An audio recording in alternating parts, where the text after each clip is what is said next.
अब राजा परीक्षित दाई सुखदेव स्वामीले यो श्रीमद् भागवत महापुराण नवम स्कन्धमा 9 अध्यायमा बताइ बसेको छ। सगर नाम गरेका राजा हुनुभयो। सगर राजा अहिले अश्वमेध यज्ञ गर्न थाल्नुभयो।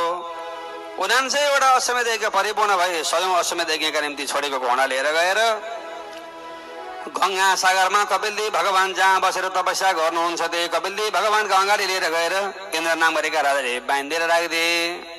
अनि पछिबाट गएर सारा घोडा हरायो भनेर सगर राजाका 60,000 छोराहरू घोडा खोज्दै खोज्दै खोज्दै खोज्दै खोज्दै गए, कहीँ पनि भेट्टाएनन्। गंगा सागरमा गएर हेर्दाखेरि कपिलदेव भगवान परमात्मा ध्यानमा बस्नु भएको, कपिलदेव प्रभुका अगाडि घोडा बाँधिएको। हेर जोगी हुने, तपस्या हुने, तपस्या गरेर बस्ने, अर्का घोडा छोरा लिएर आउने तँलाई ठगी भनेर गएर चाहिँ कपिलदेव भगवानलाई चाहिँ गालामा थप्पड हानेका थिए। भगवानले पुलुक्क बाहिर हेर्नुभयो। अनि पुलुक्क बाहिर हेर्दाखेरि आँखाबाट तपग्नि तेज निस्क्यो। सगर राजाका 60,000 छोराहरू चाहिँ डढेर चाहिँ खरानी भए।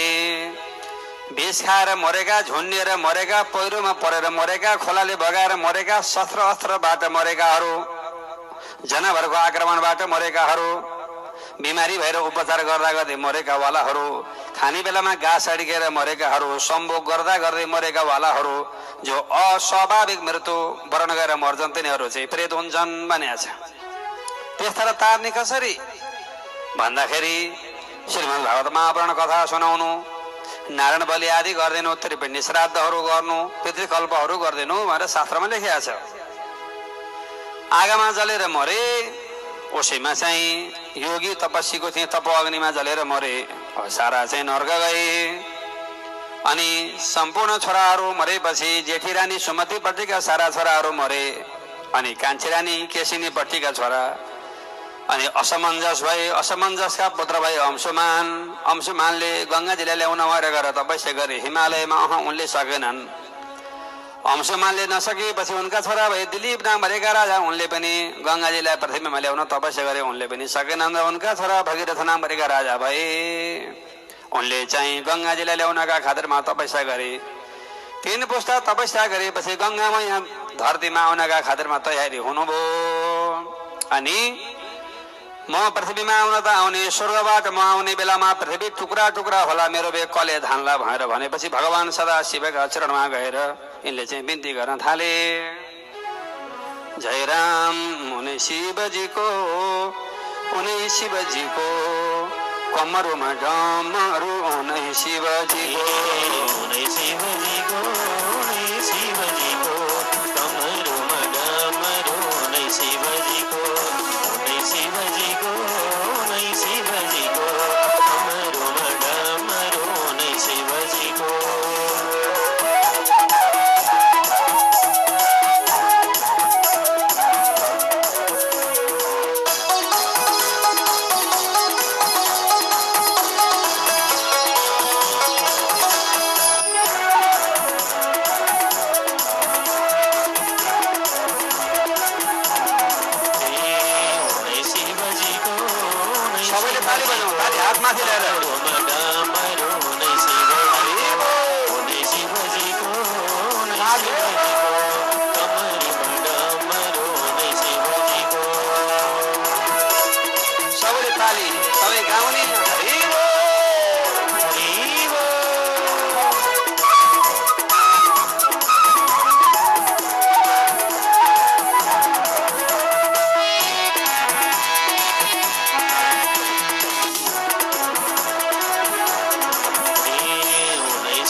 शिवजीको नाको माला बाको छाला, उनै शिवजीको, उनै शिवजीको, उनै शिवजीको बाको माला बाको माला, उनै शिवजीको, उनै शिवजीको, उनै शिवजीको नाको माला बाको छाला, उनै शिवजीको।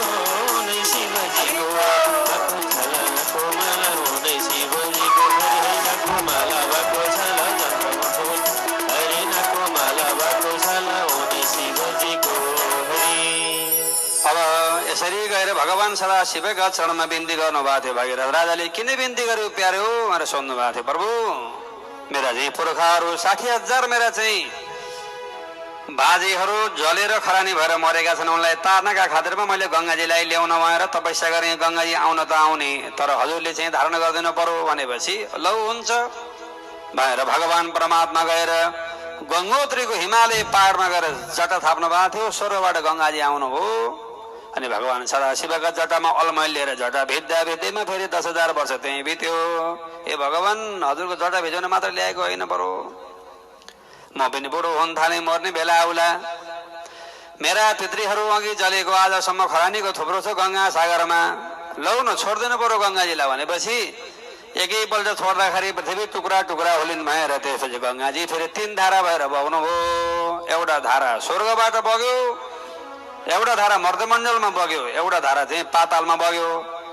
पातालमा बग्नेवाला धाराको नाम भोगवती, स्वर्गमा बग्नेवाली धाराको नाम स्वर्गङ्गा। अनि पृथ्वीमा गङ्गोत्रीबाट काशी विश्वनाथ भगवान हुँदै सोनापुरमा श्रीकृष्ण गण्डकीसँग मिल्दै बङ्गालको खाडीमा खख्नेवाली जुन धारा छिन् यिनको नाम गङ्गा। गङ्गाजीको ठुलो महत्त्व, हर हर गङ्गे जय जय गङ्गे, जहाँ नहुँदाखेरि पनि गङ्गाजीलाई सम्झने भएर ब्रह्माजीले विधान बनाइदिई बक्स्यो। तर हामी कृष्ण गण्डकीका तीरमा बस्ने अझ भाग्यमानी छौँ। मैले हिजो पनि भने, किन भन्दा गङ्गाजी भगवानकी पत्नी हुन्, श्रीकृष्ण गण्डकी भगवानकी को अरे आमा होइ बक्सिन्छ। यसरी यी दुईटा चाहिँ महानदी हुन्, पवित्र नदी हुन्। एउटा दोस्रो कुरा, बित्ला 5,000 वर्ष कलिको दुष्कर्म जाग्ला जब गङ्गा सिन्धु सरस्वती नदीहरू वैकुण्ठ जानन् सब। 5,000 वर्ष बितेपछि गङ्गा सिन्धु सरस्वती सब वैकुण्ठमा गई। कलौसी सतु गण्डकी, कलीमा गण्डकीमा मात्रै शक्ति रहन्छ। कलीको 10,000 वर्ष जाँदासम्म मुक्ति क्षेत्रबाट हरिहर क्षेत्रसम्म त्यहाँ जानु, त्यही पितृश्राद्ध गर्नु, नुहाउनु, तीर्थाटन गर्नु, के गर्ने हो त्यही गर्नु श्रीकृष्ण गण्डकी मैयाको। अनि बसीबाट गएर नुहाउने बेलामा हर हर गङ्गे जय जय गङ्गे भयो, नुहाउने चलन त्यहीँबाट चल्यो, पुण्य पवित्र जल। यसरी प्रसव भयो। यो तिमीलाई मैले बताएँ बाबु राजा। यसै वंशमा खडबाङ्ग नाम गरेका राजा जन्मे।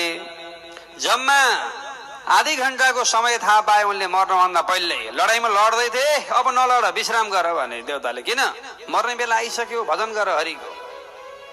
अनि धनुबाण ठक्क राखे, बसेर भगवान श्रीहरिको चाहिँ त्यो सुमधुर झाँकीलाई ध्यान गरे। जम्मा आधी घण्टा भक्ति गरेर तरेर वैकुण्ठमा गए। यदि हृदयले गर भनेदेखि पतिबेर गर्नुपर्छ र अघि होइन, जे काम पनि मनले गर भनेदेखि त्यही सफल हुन्छ। खडबाङ्गा दीर्घ बाहु सरगु तस्मा पृथु सर्वा अजस्ततो महाराजा तस्मा दशरथ हो भव भन्नुहुन्छ यहाँ सुखदेव स्वामीले। खडबाङ्गाका छोरा भए दीर्घ बाहुका छोरा भए रघु, रघुका छोरा भए अज, अनि अजका छोरा भए दशरथ नाम गरेका राजा। दशरथ नाम गरेका राजाका 3वटा श्रीमती, जेठीको नाम सुमित्रा, अनि पछि के अरे जेठीको नाम कौशल्या, माइलीको नाम सुमित्रा, कान्छीको नाम कैकेयी।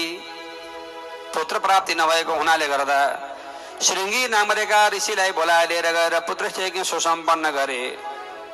अनि हवन कुण्डबाट अग्निले सुनका थालीमा पायस लिएर बाहिर आए। 2वटा श्रीमती त्यहीँ बसेका थिए। माइली रानी चाहिँ सुमित्रा पानी लिन गएकी थिइन्, यज्ञमा प्रयोग गर्ने पानी।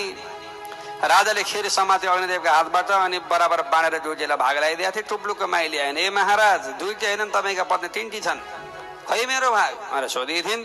जेठीले आधा अनि कान्छीले आधा बनाएर माइलीलाई दे। 2 भाग खाएको हुनाले गर्दा जम्ल्या पुत्र भए माइलीलाई भरत र शत्रुघ्न। जेठीका घरबाट भगवान स्वयं श्रीहरि नारायण रामचन्द्र परमात्मा प्रकट भइबक्स्यो र कैकेयीका घरबाट भरतजीको चाहिँ जन्म भयो। यसरी 4 भाइ छोरा भए। राजा दशरथलाई भगवान श्री रामचन्द्र परमात्मा रूपमा, गुणमा, शिलामा, विद्यामा, बुद्धिमा स्वयं नारायणो हरि स्वयं भगवान श्रीहरिकै अवतार भएको हुनाले गर्दा सर्वकला सम्पन्न भएर अयोध्यापुरीमा हुर्कन थाल्नुभयो। सबै कुरामा उत्तम भएको हुनाले गर्दा जनताहरू पनि बहुत खुसी भयो। हो दशरथ भन्दा पनि महानुभाव हुने भए राम, हाम्रो रक्षा हुने भयो, राष्ट्रको अभ्युदय हुने भयो भनेर सबैले भगवान परमात्मा श्री रामचन्द्र प्रभुको चाहिँ ध्यान गर्न थाले, पूजा गर्न थाले। भगवानको भगवत कलाहरू बाहिर छरपष्ट हुन थाले। 25 वर्ष परिपूर्ण भएपछि भगवानलाई राजगद्दीमा राखेर अब म बुढेस पनि लायो, आराम गरेर बस्छु भनेर तयारी गरेका दशरथ नामरीका राजाले बाहिर हुकुम जारी गरे, बाहिर मङ्गल धुन बज्न थाले, ब्राह्मणहरूले स्वस्ति वाचन गर्न थाले, सबै रमाइलो हुन थाल्यो। त्यही बेलामा कैकेयीलाई रिस उठ्यो, यो रामलाई राजा बनाउन थाले, मेरो छोरो भरतलाई राजगद्दीमा राख्ने मलाई मन छ भनेर रिसाएर कपाल सपाल फुकाएर गएर क्रोधागारमा बसिन्। अघि अघि राजा महाराजाको घरमा हरेक घर छुट्टै हुन्थे, पाक घर छुट्टै, खाने घर, शयनागार सुत्ने घर छुट्टै, क्रोधागार भनेको रिसाएको मान्छे त्यहीँ गएर बस्ने। एउटालाई रिस उठ्यो भन्दैमा अरू सबैको दिमाग खान त पाइएन नि, कसो अहिले पनि घरैपछि एउटा कोठा छुट्याइदिए हुन्छ रिसाएका मान्छे गएर बस्नलाई, अनि क्रोधागार पनि छुट्टै। बेलुकी चाहिँ राजा दशरथ आउनुभयो। आइसकेपछि कहाँ गइन् खै मेरी कान्छी रानी भनेर खोज्दाखेरि त काम गर्ने केटीले भन्यो उहाँ क्रोधागारमा गएर बस्नु भएको छ। अनि रानीको अगाडि गए, रानी तिमी मेरी कान्छी, मेरी मन परेकी रानी, लौ भन तिमीलाई के चाहियो भन्दाखेरि रानी बहुत रिसाएर भन्न थालिन्, मैले भने मान्ने भए भन्छु नत्र अनि भन्दिनँ, लौ जे भनौँ त्यही मान्ने भए भने। राजाले अघि स्वर्गमा लडाइँ लड्ने बेलामा तपाईँ लडाइँ लड्न जानुभयो दानवहरूको साथमा, म सँगै गएँ। लडाइँ लड्दा लड्दा लड्दामा रथको हरिशको बरी फुक्लिएछ। हरिश बरी अहिलेकाले के बोल्लान् र खै, अघि अघि गाउँमा जोत्ने बेलामा हरिश हुन्थ्यो, अनि माथि बरी हालेर त्यसको हल्लुडो भन्छन्, कहीँ कहीँ नारा भन्छन्, अड्काएर जोत्थे, सानो सानो हुन्छ काठको, अनि बरी फुक्लिएछ। बरी फुक्लिएको थाहा पाएपछि मैले मेरो चोरी औँला त्यो पालमा खुसाएर अनि हरिश थामेँ। लडाइँ सकिएपछि तपाईँले मलाई हेर्नुभयो, हेर्दाखेरि मेरो औँलाबाट रगत आएको, के भएर रगत आयो तिम्रो औँलाबाट भनेर सोद्धाखेरि मैले सारा कुरा बताएपछि, ओहो कति राम्रो काम गर्यो, आज मेरो प्राण बचायो, मेरी प्यारी पत्नी तिमीलाई के चाहियो भन उहाँहरू हजुरले भन्दाखेरि आज मैले केही माग्दिनँ। ए भन भन, एउटा मात्र होइन दुईटा कुरा माग भन्नुभयो तपाईँले। दुईटा कुरा मैले बेला आउँदा माग्छु भनेको थिएँ, दिने कि नदिने भन्दाखेरि यत्रो सारा शरीर दिएँ, जुनी जिन्दगी सारा कुरा दिएँ, जब दुईटा कुरा ल भन् भनेर भनेको थिएँ राजाले।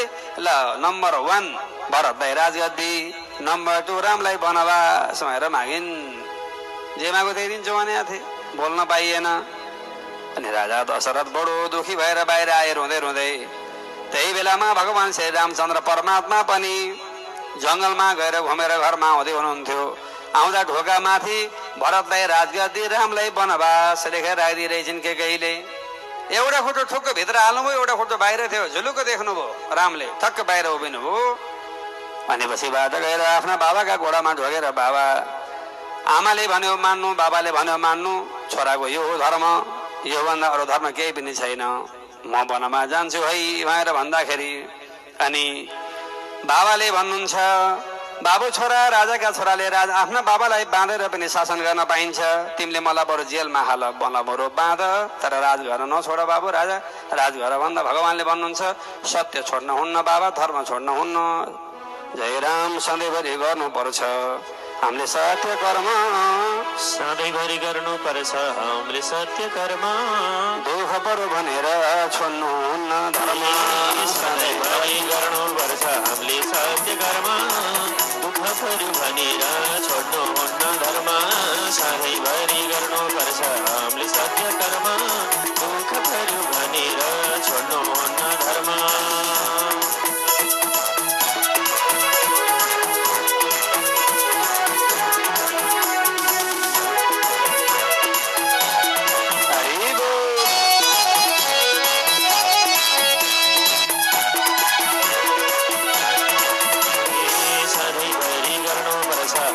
सत्य कर्म दुःख पर्यो भनेर छोड्नु हुन्न धर्म, सधैँभरि गर्नुपर्छ हामीले सत्य कर्म, दुःख पर्यो भनेर छोड्नु हुन्न धर्म, सधैँभरि गर्नुपर्छ हामीले सत्य कर्म, दुःख पर्यो भनेर छोड्नु हुन्न धर्म।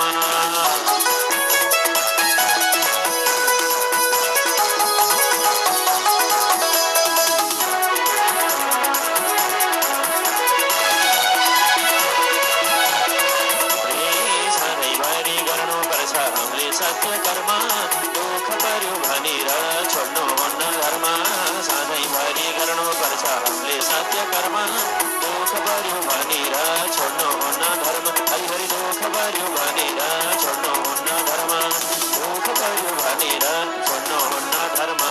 हरि अब राजा परीक्षितलाई सुखदेव स्वामीले यसरी बताइ बसेको छ, भगवान रामले भन्नुहुन्छ एकदम दुःख परो भनेर धर्म छोड्नुहुन्न बाबा, म वनमा जान्छु भनेर भगवान परमात्मा वनमा जाने बेलामा श्रीमतीलाई भन्नुभयो सीता मैयालाई, ए रानी तिमी घरमा बस बा भनेको, म पनि सँगै जाने हो भनेर भन्नुभयो जानकी मैयाले। अनि लक्ष्मण पनि पछि लागेपछि आफ्नो भाइलाई र रानीलाई लिएर भगवान परमात्मा जङ्गलमा सवारी भयो।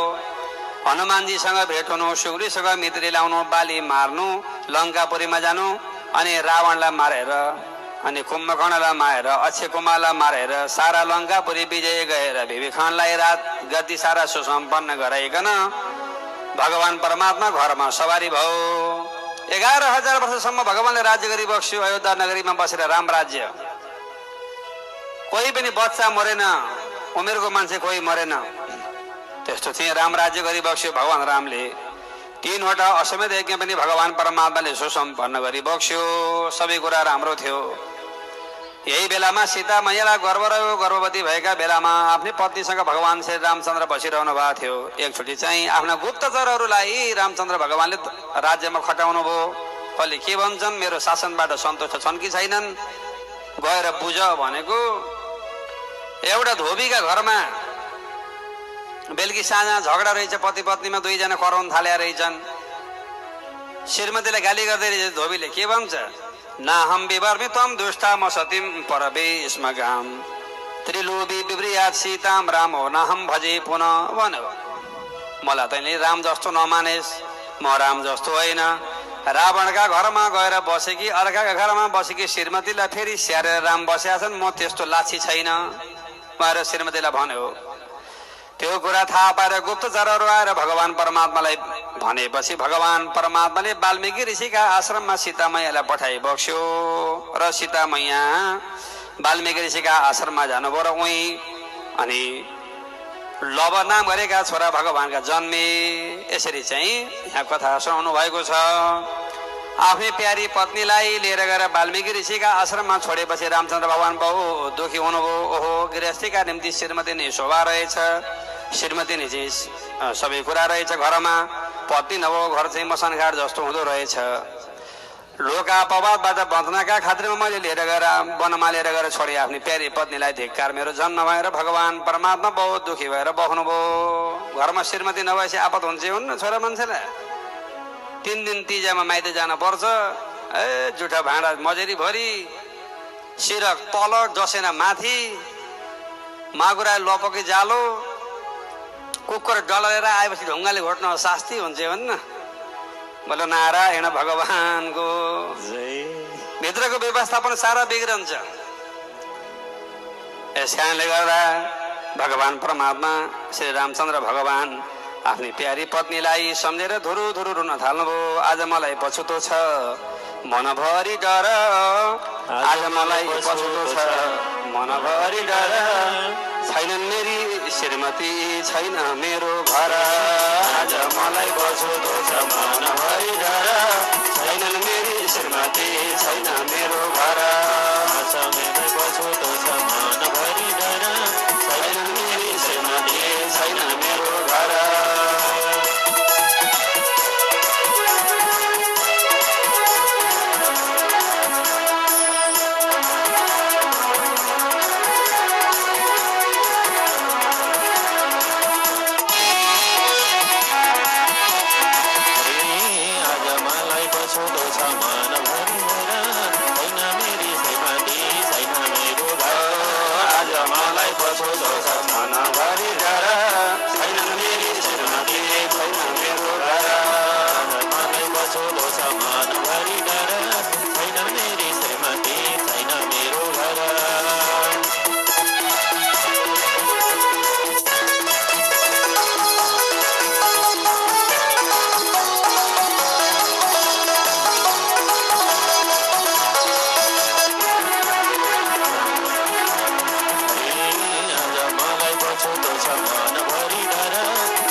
आफै प्यारी श्रीमती गएर जङ्गलमा छोडेर आएपछि भगवान रामचन्द्र बहुत दुखी भएर अनि एकल गाँडे जस्तो भएर दुखी भएर घरमा बस्न थाल्नुभयो। विरह वेदनामा आक्रान्त भएर भगवानले 3वटा असीमदेखि सुसम्पन्न गर्नुभयो रामको राज्य। अहिलेसम्म पनि राम राज्य भन्छ भगवान श्री रामचन्द्र परमात्माको त्यो राज्य। अकालमा कोही मरेन, अनिच्छामा कोही मरेन, अनि पछिबाट गएर भोकमरी कहिले भएन, नराम्रा घटना कहिले घटेनन्। यसरी राम राज्य गरेर भगवान परमात्मा श्रीहरि साकेत धाम सवारी भयो वैकुण्ठमा। सीता मैया पनि पृथ्वीकी छोरी हुन् सीता, अनि पृथ्वीका गर्भमा समाहित भएर लाग्नुभयो। यो तिमीलाई मैले बताएँ बाबु राजा सूर्यवंशी राजाहरूको कथा। अब चन्द्रवंशी राजाहरूका बारेमा मैले कथा सुनाउन थालेँ। ध्यान दिएर सुन भएर यो श्रीमद् भागवत महापुराण नवम स्कन्धका 13 अध्यायसम्म सूर्यवंशको बारेमा प्रमाण गरिकन अब श्री कृष्ण भगवान परमात्मा जन्मेको वंश चन्द्रवंशी क्षत्रियहरूको बारेमा कथा प्रमाण गर्न थाल्नु भएको छ भन्नेसम्मको आख्यान श्री प्रभुका चरणमा समर्पण। बोलो नारायण भगवानको।